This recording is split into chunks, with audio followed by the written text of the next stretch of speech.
Meet me at the bridge, Bridgette. Go to town and get me these ingredients. Oh, come on, but I'm already doing something, and the sun is going to set soon. Well, then you'd better hurry then. With a grunt, Becklin begrudgingly left the house. Why is it always me? She has other kids for a reason. The town was a 30-minute walk from her house, but her friend had recently told her of a shortcut that could cut the time in half. At the riverbank, there was an unusual river that was apparently built a long time ago. Half of the bridge was made from wood, and the other half was made from rope. I wonder why it was built like this, Becklin thought. I guess I'll ask Penny when I get back. Becklin went across the bridge and made her way into town. The next day, Becklin went to visit Penny, her best friend. While they were chatting away, Becklin brought up the strange bridge. Why is the bridge constructed like that? Did they run out of wood or something? The bridge was made a long time ago, so no one really knows the full story, and many have said it was a tale of two young lovers who were forbidden to be with each other, because their families did not like one another, and that spot was their meet-up space. Although they were separated by the riverbank, the man was set on being with her and started constructing a bridge. Every day they would meet up while the man would build, and the woman would keep him company. However, he never ended up finishing the bridge. Some say the woman got tired of waiting and moved on. Others say they were found out by their families and were torn apart. And there were some that even said he got into an accident and fell into the water, never to be seen again. Sounds like a tragic love story. Yeah. I'm not sure why they haven't just rebuilt it yet, though. Yeah. After some more gossiping, Becklin left Penny's house and headed home. What an interesting story. I wonder if Dad might know the rest. Becklin's dad was a traveling trader, so he would often go to faraway places to sell his goods. He would always come back with stories, which Becklin loved to listen to. A week goes by and Becklin is excited because her father is coming back from trading in another town. However, she had just realized that she ran out of paper, which means she can't write down the stories her dad narrates. Because he was always away, these were the only things that comforted her when she was missing him. I'm going to head to town really quick, Becklin yelled as she dashed out the front door. Don't take too long. I need help with making dinner, her mother yelled back. Okay.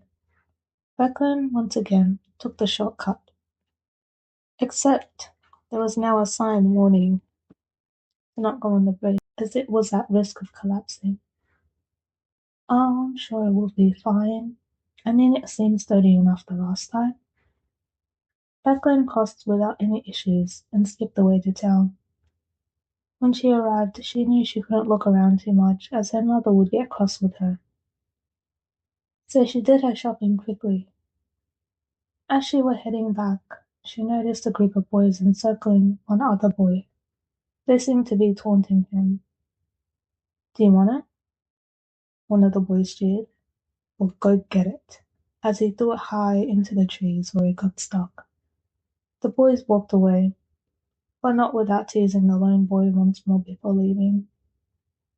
Now the boy was left alone, looking at the tree defeatedly. Becklin knew she was going to be late, but couldn't stand to walk away. With a running start, she skillfully climbed the tree to retrieve the stolen item. It seemed to be a notebook. As she climbed back down, the boy seemed to be staring at her in awe. That was really cool, the boy said. Oh, it was nothing. Those boys are such jerks, though. Why don't you stand up to them?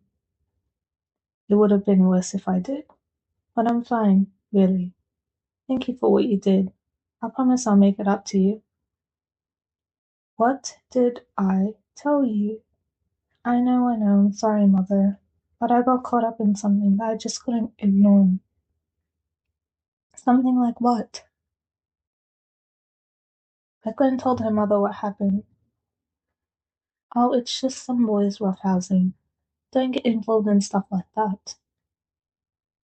Oh, don't be too harsh on her. Dad!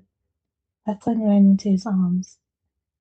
My daughter is not only bright, but brave too, her father gushed. Thanks, Dad. Her dad ended up leaving a couple of days after that, which made Declan sad, as she had written some new stories, so at least she had those. The next day, Penny was out with her family, so Declan decided to go to town and wander about. While she was walking, she caught a familiar face. Oscar, but he was once again being taunted by the boys. Before she could even think, Declan picked up a rock and threw it at one of the boys' back. The boy turned around with a face as red as a tomato. Who threw that? The boy was grinding his teeth. Don't you guys have anything better to do than pick on people? Before the boy could reply, Bosco sprinted past them and grabbed Declan's hand, dragging her with him. The group of boys were tailing after them. Wait, this way. Declan grabbed his hand. They ran through the woods into the secret shortcut where the bridge was. Wait, doesn't that say danger? It's fine, I've went on it a couple of times. It didn't seem unsafe. Come on. Declan went ahead. See, nothing is. One of the wooden boards broke, and Declan was now hanging from the bridge. Bosco rushed out to grab hold of her, but as soon as he was about to pull her up, the board underneath him also gave out, and they both fell into the water. They were both washed away downstream, but before they reached the drop-off point, Bosco was able to grab hold of a large branch on the side, and they were able to pull themselves out. It doesn't seem like we went too far out. Let's look around, Bosco said. Bosco, I'm sorry. Hey, don't be. If it weren't for you, I might still be on the ground, bloodied now. Declan gave a soft smile, and they kept walking. After some time, they located a rock shelter with an opening at the top that would likely lead them near the bridge. Hey, the edges are pretty sturdy, should be easy to climb. But wait, I can't climb, Declan, Bosco pleaded. Okay, let's strategize and see what's best. Got anything? No. Me either. Wait, what's that over there? Declan walked over to a large wooden board. The sign read Lover's Bridge. She turned it over and read, in a small village, there lived a man and a woman who wanted to be together, but the woman's family refused and would not allow the woman to see him. The woman's name was Bridgette, and the man, Braham. Because the main entry was the only way to get to the other side, Bridget was unable to meet Braham without someone alerting her family. So Braham told her he would build a bridge so that they could be together. Every day, Braham would be hard at work while Bridget looked out for them. However, one day, Bridget noticed Braham didn't look so well. She asked if he was okay. He replied that he was fine, just a little worn out. But he continued working on the bridge, as he was only halfway there. The next day, Bridget came to the bridge, but Braham was not there. She waited for hours, then days. He never showed up. Bridget, worried sick that something may have happened to him, decided that she would make it across the bridge.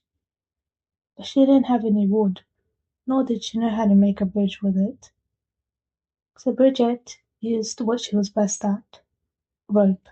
She was used to making things by weaving rope, sticks, twine, etc. So she figured she'd be able to do something. Braham, Braham, wake up. I must be having a nice dream, Braham replied in a daze. No, Braham, it's not a dream. Bridget? What are you doing here? How did you get here? I went across the bridge. But how? I only built it halfway. And I built the other half. With what? Rope. Really? Yeah. I had to make sure you were all right. I can't believe you did that. Why not? I mean, you were building it. And thanks to you, I was able to meet you halfway. That's it, Oscar exclaimed. Declan, come here and turn around. Like this? Yeah. Now link your arms with mine. Okay. Now we're going to have to work together for this to work. When I say one, you step with your left leg, and I step with my right. And when I say two, you use the opposite. Okay. With this, with their backs against each other, they're able to make their way out together.